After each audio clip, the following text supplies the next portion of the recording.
Hello everyone and welcome to AMC Talks. Finally, here is the review of Kalki 2898 AD. Already cinema positive premiere reviews తో తద్దరిల్లిపోతుంది. కొత్తగా నేను చెప్పేదేం లేదు, but still ఈ cinema గురించి మనం చాలా మాట్లాడుకోవాలి. ఇప్పటి వరకు కేవలం ఒక రివ్యూగా మాత్రమే కన్సిడర్ చేద్దాం, బట్ భవిష్యత్తులో ఈ సినిమా బాక్స్ ఆఫీస్ పేరుతో చాలా మాట్లాడుతుంది.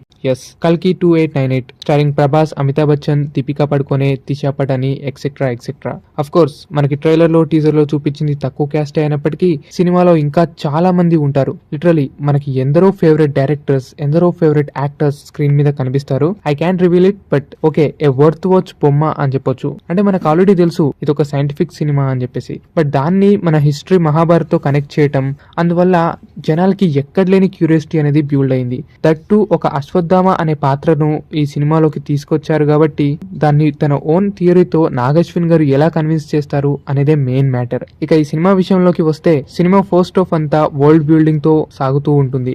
ఇట్ మీన్స్ లైక్ ఆ డ్రామాని బిల్డ్ చేయడం గానీ, ఆ పాత్రలను ఇంట్రొడ్యూస్ చేస్తూ వెళ్ళటం గానీ అలా అన్నమాట. అందువల్ల సినిమా మనకి ఫస్ట్ హాఫ్ అంతా ఏదో వెళ్తున్నట్టుగానే అనిపిస్తుంది, but it takes time to build the world. ఆ తర్వాత మెల్లిమెల్లిగా హై ఇచ్చే సీన్స్ అండ్ మంచి ఇంటర్వెల్. ఈ సినిమాలో గొప్ప హై ఏంటి అంటే మహాభారతంలోకి రూట్ తిప్పటం, మధ్య మధ్యలో ప్లే చేసే మహాభారత్ సీన్స్ ఎక్స్ట్రాడినరీగా వర్కౌట్ అయ్యాయి. లైక్ అశ్వత్థామ బ్రహ్మాస్త్రం సీక్వెన్సెస్, కర్ణార్జున గురించి రివీల్ చేసే సీక్వెన్సెస్, ఇవన్నీ అనమాట.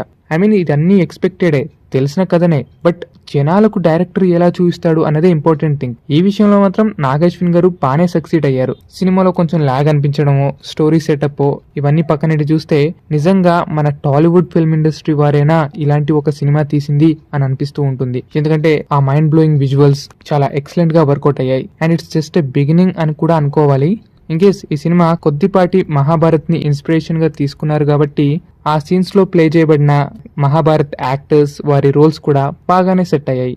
ఇంకా మహాభారతంపై అవగాహన ఉన్నవారు, ఆ క్యారెక్టర్స్ అంటే పిచ్చ పడిపోయేవారు ఈ సినిమాని బాగా ఎంజాయ్ చేయవచ్చు. అండ్ ఇక క్యారెక్టర్స్ అండ్ కెమియోస్ గురించి మాట్లాడుకుంటే విజయ్ దేవరకొండ, మృణాల్ ఠాకూర్ వీరందరూ ఉన్నారని మనకు తెలుసు, so it's not a spoiler. అయితే Prabhas as Bhairava comedy timing, ఆ పర్ఫార్మెన్స్ అంత డీసెంట్ గానే ఉంది. యాజ్ యూల్ ఎక్స్పెక్టెడ్ గా ప్రభాస్ గారు బాగానే చేశారు. But the thing is Amitabh Bachchan as Ashwatthama చాలా బాగా సూట్ అయ్యారు అని చెప్పొచ్చు. అండ్ దీపికా పడుకోనే గారి స్క్రీన్ ప్రెసెన్స్ కూడా ఎక్కువగానే ఉంది and she did her best. But the thing is ఇంత మందిని కేమియోలో పెట్టుకున్నప్పటికీ వారందరూ ఏదో ఉన్నట్టుగానే అనిపించారు. ఎస్పెషల్లీ విజయ్ దేవరకొండ. ఆయన ఏ పాత్ర పోషించాడో ఇప్పుడు నేను మీకు చెప్తే స్పాయిలరే అవ్వచ్చు. రూమర్స్ వచ్చినట్టుగానే అదే నిజమవింది, బట్ ఆయన క్యారెక్టర్ అంత గొప్పగా అయితే లేదు. ఆబ్వియస్లీ ఆయనకు అంతగా సూట్ అవ్వలేదు. Rest all is okay.